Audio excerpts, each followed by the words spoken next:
আসসালামু আলাইকুম গাইস, আমি খন্দকার বিধান হোসেন। আশা করি আমার পরিচয় পেয়েছেন। শুরু কাজ আজকের ব্র্যান্ডের নিউ ভিডিও। আজকের ভিডিও মূলত আমরা যাচ্ছি হলো জলিল পাড়ের উদ্দেশ্যে। জলিল পাড়ের দিক যাব। তা তা ফার্স্টে গাড়িটা স্টার্ট দিয়ে আমরা চলে যাচ্ছি মোটামুটি। তা জানি না কেমন কি ভিডিও আসবে আমাদের ক্যামেরায়। তা যতটুকু পারি আমরা। আর আপনারা রাইড করার সময় সবসময় মাস্ট বি হেলমেট পরে থাকবেন। আর আমি মূলত অনেক দিন ধরে ভিডিও তেমন একটা দেই না, তাই চিন্তা ভাবনা করলাম যে আপনাদের জন্য একটা ভিডিও দেই। তা গাড়ি যতটুকু পারবেন নিজের সেফলিভাবে গাড়িটা চালাবেন, অত টাফভাবে চালাবেন না। গাড়ি যতটুকু পারবেন আপনারা আস্তে আস্তে চালানোর চিন্তা ভাবনা করবেন, চেষ্টা করবেন আস্তে চালানো। কারণ মোটর সাইকেল যেমন একটা জিনিস ভাই, ওটার ধরলেই মনে করেন যে গাড়ি স্পিডে চলাইতে মন চায়, কিন্তু চলাবেন না অতটা স্পিডে। যতটুকু আপনার প্রয়োজন ততটুকু স্পিডে চলাবেন। তা আমরা মোটামুটি আমরা হলো এলাকার মনে করেন যে আপনার গ্রামের যে রাস্তাটা ছোটোখাটো, সেই রাস্তা দিয়ে মূলত যাচ্ছি আমরা। তা আজকে জলিল পাড়ের উদ্দেশ্যে যাইতেছি। মূলত মনে করেন অনেক দিন ধরে গাড়িটা নিয়ে বের হওয়া হয় না, এর জন্য আমরা বের হয়েছি। তা দেখতে পাচ্ছেন যে রাস্তার দুই সাইড দিয়ে মনে করেন গাছগাছালি, তার পাশে একটা খাল, রাস্তার সাইডে সেই বাতাস, সুন্দর পরিবেশ। গ্রাম সাইডে মনে করেন যে একদিক দিয়ে চলায় মজা আছে, ফাঁকা রাস্তাঘাট, কিন্তু ইজি বাইক আছে কিছু। ইজি বাইক প্রচুর পরিমাণে ইজি বাইক গ্রাম সাইডে।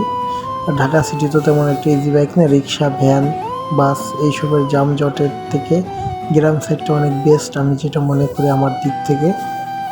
যে ফাঁকা রাস্তা, চলা উড়াধুরা পুরো পাংখা। তারপর আপনারা হেলমেটটা অবশ্যই মাস্ট পরবেন। তা আমরা মনে করেন যে যাচ্ছি, দেখি কতদূর যাওয়া যায়। আর আমাদের ভিডিওটা ভালো লাগলে অবশ্যই বেশি বেশি শেয়ার করবেন। আর আমার জন্য একটু দোয়া করবেন। আমি মূলত অনেক দিন ধরে মনে করেন যে ভিডিও দিতে পারতেছি না, কারণ ব্যস্ত থাকি ভাই, খুবই ব্যস্ত থাকি। ব্যস্ত জীবন তো ভাই, এর জন্য ভিডিও দেওয়ার সময় পাই না।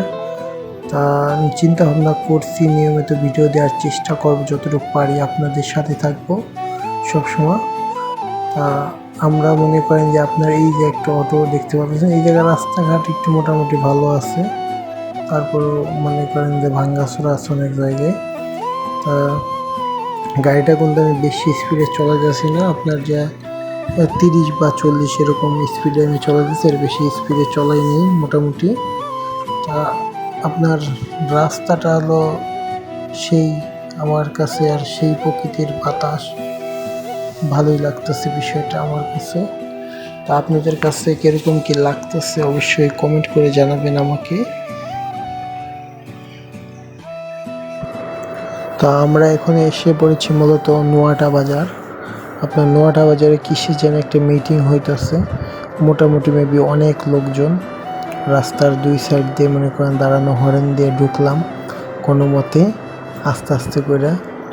তা দেখি কতদূর যাওয়া যায়। এটা হলো বাজার, মূলত নোয়াটা বাজারই। তা আমরা এই রাস্তা ধরে পুরো সোজা যাব। তা দেখতে পাচ্ছেন কি পরিমাণ লোকজন, কিসের মিছিল সেটা আমি জানি না মূলত। তা আমরা এক সাইডে কোনো মতে দাঁড়াইছি, দেখেন লোকজনের ভিড়। তারপর আমরা আবার বের হয়ে উদ্দেশ্যে আমরা যাচ্ছি আমাদের যেখানে যাব সেইখানটায় যাব আমরা মূলত। এর জন্য আমাদের গাড়ি আবার সোজা গন্তব্যস্থলে যাওয়ার জন্য আমরা চলে যাচ্ছি।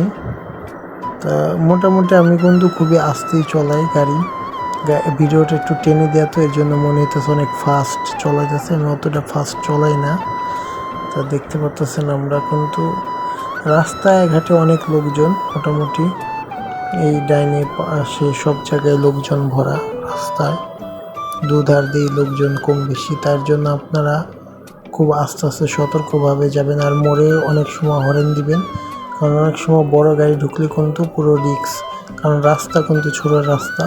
তার জন্য আপনারা প্রতিটা মোড়ে হরেন দিয়ে ঢুকবেন মূলত, কারণ ভাই লাইসেন্সের বাইসেন্স নাই। এর জন্য আপনারা যতটুকু করবেন সেফটিভাবে চলাফেরা করবেন, এটাই মনে করেন যে মূলত আপনি মনে করেন যে একটা জীবন, মানুষের একটা জীবন তো বুঝতে পারতেছেন কত মূল্যবান। তো তার জন্য আমি বারবার বলি সেফলিভাবে চলবেন সবাই। তো আমরা নোয়াটা বাজারে আপনার যে একটা রাস্তা গেছিলো টেকেরহাট, মূলত টেকেরহাটের রাস্তাটা আপনার দেখাতেছি আপনাদেরকে। এটা হলো মনে করেন যে সামনে হলো বটতলা বলে, বটতলার রাস্তাটা আমরা চলে এসেছি। বটতলার পাশে আপনার যে সোজা যে রাস্তাটা দেখতেছেন এই রাস্তা বরাবর হলো আপনার যা টেকেরহাট যায়। আর আমরা এই পাশ দিয়ে ঢুকলাম, এটা হলো জলিলপাড়ের রাস্তা। আমরা জলিলপাড়ের দিক যাবো, এই জন্য জলিলপাড়ের রাস্তার দিক ঢুকলাম। তো দেখতে পাচ্ছেন সেই রাস্তার ভিউ। তা আমি যখন আবার এই রাস্তা দিয়ে আমি যখন আসতেছিলাম তখন একটা বাইক মনে করেন যে পড়ে গেছে বা স্লিপ খাইছে, অনেক ব্যথা পাইছিল, প্রচুর পরিমাণ লোকজন ছিল মোটামুটি। তা আমরা আস্তে আস্তে যতটুকু পারি চলানোর চেষ্টা করছি ভাই, যতটুকু পারবেন সেফলিভাবে চলাবেন। আমি বারবার বলি কেন ভাই, আগে জীবন পরে বাকিটা। কারণ জীবন গেলে জীবন পাবেন না, অন্য কিছু গেলে পাওয়া যাবে। তা আমাদের গাড়িটা যাচ্ছি আমরা, সামনে একটা লোহার ব্রিজ আছে, আমরা লোহার ব্রিজ পার হব। তো দেখতে পাচ্ছেন রাস্তা কিন্তু প্রচুর পরিমাণে মোটামুটি খারাপ বললেই চলে। এই যে সেই লোহার ব্রিজটা আমরা চলে এসেছি।